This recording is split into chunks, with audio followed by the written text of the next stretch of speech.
সুপ্রিয় শিক্ষার্থীরা, তোমরা সবাই আশা করি ভালো আছো। তো আমি আজকে এই অংশে যে আলোচনা করতে চাচ্ছি সেটা হচ্ছে স্থিতিস্থাপকতা রিলেটেড। তো স্থিতিস্থাপকতা রিলেটেড আসলে বিভিন্ন প্রশ্ন আমাদের বিগত কিছু বছরে অল্প অল্প করে দেখা গেছে। প্রথমের দিকে আসতো খ নাম্বার প্রশ্ন, এরপর একটা জায়গায় সরাসরি প্রশ্নে আসছে। তো স্থিতিস্থাপকতা নিয়ে আমি একটু আলোচনা করি, তোমাদের সাথে আলোচনাটা শুরু করি। তো লেটস গো। স্থিতিস্থাপকতা কি জিনিস? স্থিতিস্থাপকতা হচ্ছে কোন বস্তু তার যখন আগের অবস্থাটা ধরে রাখতে চায়, তার আগের আকৃতি, মানে বল প্রয়োগের ফলে বস্তুর মধ্যে একটা পরিবর্তন আসে। ঠিক আছে, যেমন আমি একটা বস্তুকে বল প্রয়োগ করছি, ধরো এই বস্তুটাকে আমি মচড়াচ্ছি বা এটাকে বাঁকা করার চেষ্টা করছি, আমি একটা বল প্রয়োগ করতেছি এটার উপরে। ঠিক আছে, সে কিন্তু চাইবে তার আগের আয়তন বা তার আগের আকৃতি ধরে রাখার জন্য সে প্রাণ চেষ্টা করবে যেন আমি আমার আগের আকৃতি ধরে রাখি। তো এইটা হচ্ছে স্থিতিস্থাপকতা। এখন এক একটা পদার্থের স্থিতিস্থাপকতা এক এক রকম। যেমন ঠিক আছে, স্থিতিস্থাপকতার সংজ্ঞাটা কি? স্থিতিস্থাপকতার সংজ্ঞাটা যদি আমি এভাবে বলি, বল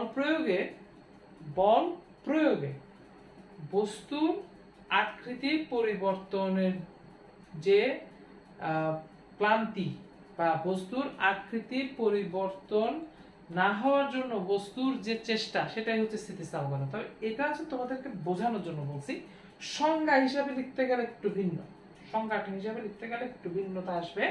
সংজ্ঞাটা আমি এভাবে লিখতে পারি যে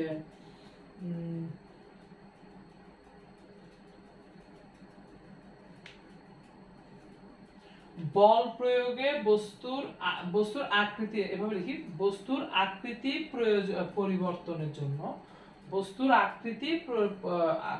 আকৃতি পরিবর্তনের জন্য বল প্রয়োগ করা হলে বস্তুর আকৃতি পরিবর্তন করার জন্য বল প্রয়োগ করা হলে বস্তুর আগের অবস্থায় থাকতে চাওয়ার যে প্রবণতা, তাকে বস্তুর স্থিতিস্থাপকতা বলে। এভাবে লিখো, বল প্রয়োগে বস্তু যখন আমরা আকৃতি পরিবর্তন করতে চাই, তার যে আগের অবস্থায় থাকতে চাওয়ার যে প্রবণতা, সেটাকে বলা হয় স্থিতিস্থাপকতা। তোমাদেরকে একটা উদাহরণ দিলে তোমরা একটু ক্লিয়ারলি বুঝতে পারবে। ধরো একটা রাবার আর একটা হচ্ছে লোহা, কোনটার স্থিতিস্থাপকতা বেশি, কোনটার ইলাস্টিসিটি বেশি? যখন তোমাদেরকে এবার স্থিতিস্থাপকতার অপর নাম হচ্ছে, ইংরেজি নাম হচ্ছে ইলাস্টিসিটি, যখন বলবো তোমাদের মনে আসবে রাবার তো ইলাস্টিক, রাবারকে টেনে ছেড়ে দিলে আবার আগের জায়গায় চলে আসে। তাহলে আবার লোহাকে তো একবার বাঁকায় ফেললে তো লোহা একদম বেঁকে যায়, গিয়ে লোহাকে আবার ঠিক করা যায় না। ঠিক আছে, লোহা একবার বেঁকে গেলে ঠিক করতে অনেক কষ্ট করতে হয়। তাহলে রাবার মনে বেশি স্থিতিস্থাপক, কারণ রাবারকে টেনে ছেড়ে দিচ্ছে। আর ইলাস্টিকের সাথে নামটাও মিল আছে, এটা একদম ভুল জিনিস। ঠিক আছে, দেখো স্যার, তুমি 5 নিউটন বা অল্প একটু বল প্রয়োগ করলে দেখা যাবে রাবার নিজের দৈর্ঘ্য বৃদ্ধি হয়ে গেছে, কিন্তু অতটুকু বল প্রয়োগ করলে লোহার দেখা যাবে কোনো পরিবর্তনই হয়নি। ঠিক আছে, তো সমপরিমাণ বল প্রয়োগ করলে রাবারের থেকে লোহা আগের অবস্থায় থাকতে চাওয়ার প্রবণতা বেশি প্রদর্শন করে। সমপরিমাণ বল, তুমি 10 নিউটন বল ওকেও দিছো, 10 নিউটন বল ওকেও দিছো, দেখা যাবে ওর অবস্থা খারাপ হয়ে গেছে, ওর আকৃতি চেঞ্জ হয়ে গেছে কি, কিন্তু লোহা অনেকটা চেষ্টা করছে, অনেক বেশি চেষ্টা করছে, হয়তো দেখা যাবে তার কোনো পরিবর্তনই হয় নাই। তাহলে কে আগের অবস্থা বেশি ধরে রাখছে? লোহা, তার লোহার স্থিতিস্থাপকতাটা বেশি। ঠিক আছে, তো বল প্রয়োগে লোহা যেহেতু নিজের আকার ধরে রাখার প্রবণতাটা বেশি শো করে, নিজের আকারটা বেশি ধরে রাখতে পারে, তাহলে আমরা এই ক্ষেত্রে বলতে পারি লোহার স্থিতিস্থাপকতাটা বেশি। Okay fine. এখন আমরা যে জিনিসটা দেখব সেটা হচ্ছে স্থিতিস্থাপকতার সাথে একটা ইম্পর্টেন্ট গুণাঙ্ক আছে, সেটাকে বলে স্থিতিস্থাপক গুণাঙ্ক। তো এটার একটা সংজ্ঞা আসে, স্থিতিস্থাপক গুণাঙ্ক কাকে বলে? সংজ্ঞাটা হচ্ছে এরকম, এখান থেকে লিখতে পারবা, স্থিতিস্থাপক সীমার মধ্যে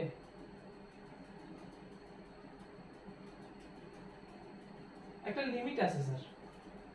তুমি কতক্ষণ পর্যন্ত একটা বস্তুকে নিয়ে টানা হেঁচড়া করতে পারো, সে একটা পজিশনে গিয়ে কিন্তু তোমার সে টায়ার্ড হয়ে যাবে গিয়ে।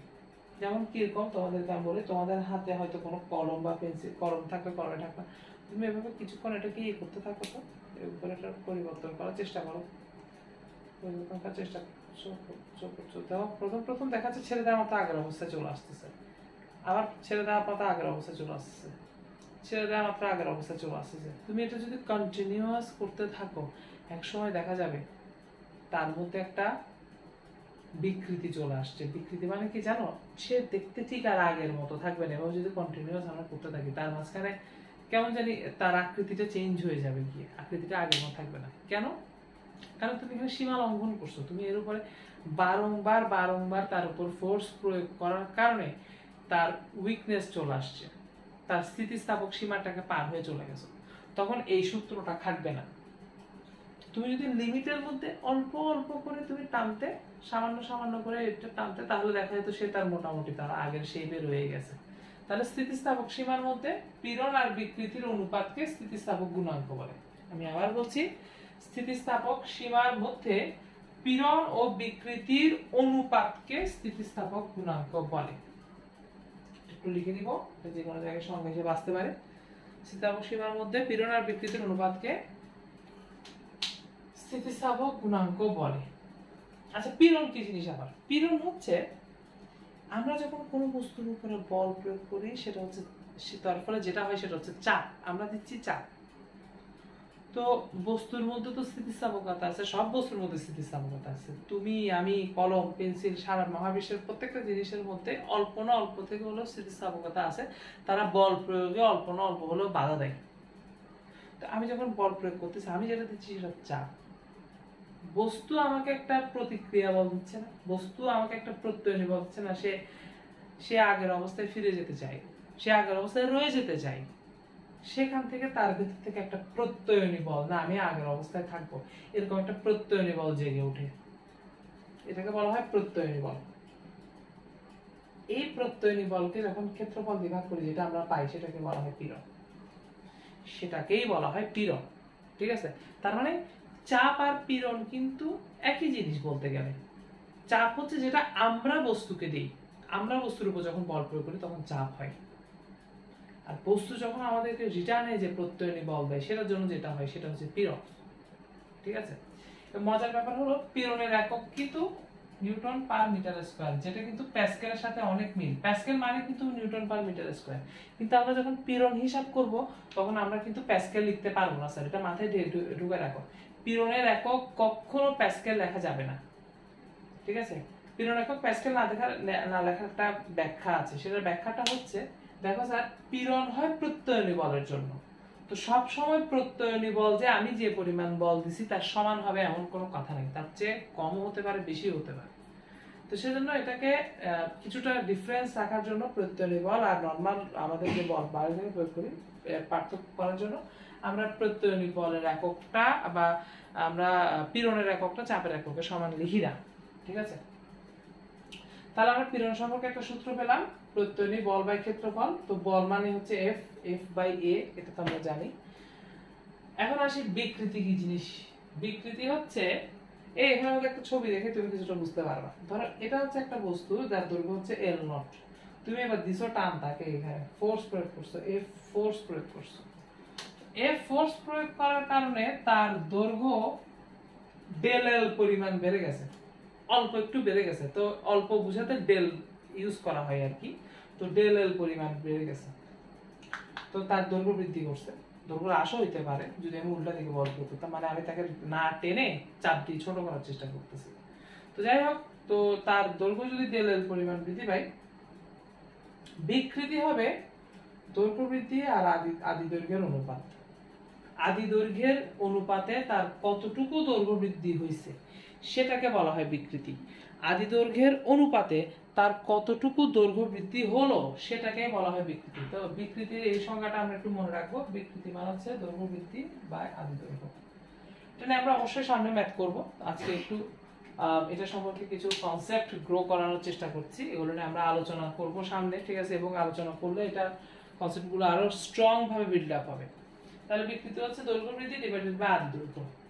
তাহলে আমরা বিকৃতির সংজ্ঞা পেলাম, আমরা পীড়নের সংজ্ঞা পেলাম, পীড়নের সমীকরণ পেলাম, বিকৃতির সমীকরণ পেলাম। এই সমীকরণের মধ্যে এবার বসাই দিই, পীড়ন স্থিতিস্থাপক গুণাঙ্ক সমান কি? এটা হচ্ছে পীড়ন বা বিকৃতি। এখান থেকে একটা সমীকরণ আসে, এই সমীকরণটাকে বলা হয়, এটাই হচ্ছে ওয়াই স্থিতিস্থাপক গুণাঙ্ক বলে এটাকে, ঠিক আছে। ওয়াই এই ওয়াই এর একটা বিশেষ নাম আছে, তার নাম হচ্ছে ইয়ং এর গুণাঙ্ক। তো বিজ্ঞানী ইয়ং এর নাম অনুযায়ী এটার নামকে ইয়ং এর গুণাঙ্ক বলা হয় আর কি, ঠিক আছে। এটার আরেকটা নাম আছে, সেটাকে অনুদৈর্ঘ্য গুণাঙ্ক বলে। তো তোমাদেরকে কোনো ম্যাথমেটিক্যাল প্রবলেম যদি দেয়, হয়তো বলে দেবে ফোর্স প্রয়োগ করছো 10 নিউটন, ইয়ং এর গুণাঙ্কের মান হচ্ছে, ওই পদার্থের ইয়ং এর গুণাঙ্ক মান হচ্ছে 2 × 10⁻11 নিউটন পার মিটার স্কয়ার বলে দিছে। এটা হচ্ছে ইস্পাতের লোহার ইয়ং এর গুণাঙ্কের মান। তো ফোর্স প্রয়োগ করছে 10 নিউটন, বস্তুটার আদি দৈর্ঘ্য ছিল ধরো 1 মিটার, বস্তুটার ক্ষেত্রফল ছিল 2 মিটার স্কয়ার, মানে প্রস্থচ্ছেদের ক্ষেত্রফল, এই যে প্রস্থচ্ছেদের ক্ষেত্রফল, ঠিক আছে। এটা গোল হতে পারে, চার কোণা হতে পারে, ঠিক আছে। যেমন এটা প্রস্থচ্ছেদের ক্ষেত্রফল কি, আমি যদি কাটিয়ে বলবো তাহলে দেখতে পাবো এটা গোল বৃত্তাকার, হ্যাঁ। তো এটা প্রস্থচ্ছেদের ক্ষেত্রফল হচ্ছে 2 মিটার পার সেকেন্ড স্কয়ার। তার বিকৃতির মান নির্ণয় করো, একটা ম্যাথ দিল, তার বিকৃতির মান নির্ণয় করো। এই সূত্র আছে, এই সূত্রের কোথায় কি দেওয়া আছে দেখতেছো, বিকৃতির মানটা বের করো। এভাবে একটা ম্যাথমেটিক্যাল প্রবলেম আসতে পারে। তো তোমরা ট্রাই করে দেখো এটার আনসারটা কি হয়, ঠিক আছে, আমাকে জানাও, ঠিক আছে। আর এটা ছিল একটা ইন শর্ট একটা আলোচনা বলতে পারি আমরা। এটা থেকে আরো অনেক বেশি কিছু প্রয়োজন স্থিতিস্থাপকতা সম্পর্কে আরো ভালো করে বোঝার জন্য।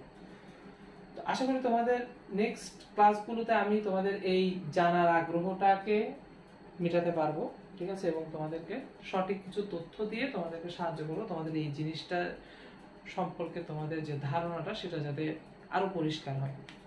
তো সবাইকে ভিডিওটা দেখার জন্য অসংখ্য ধন্যবাদ, দেখা হচ্ছে নেক্সট ক্লাসে।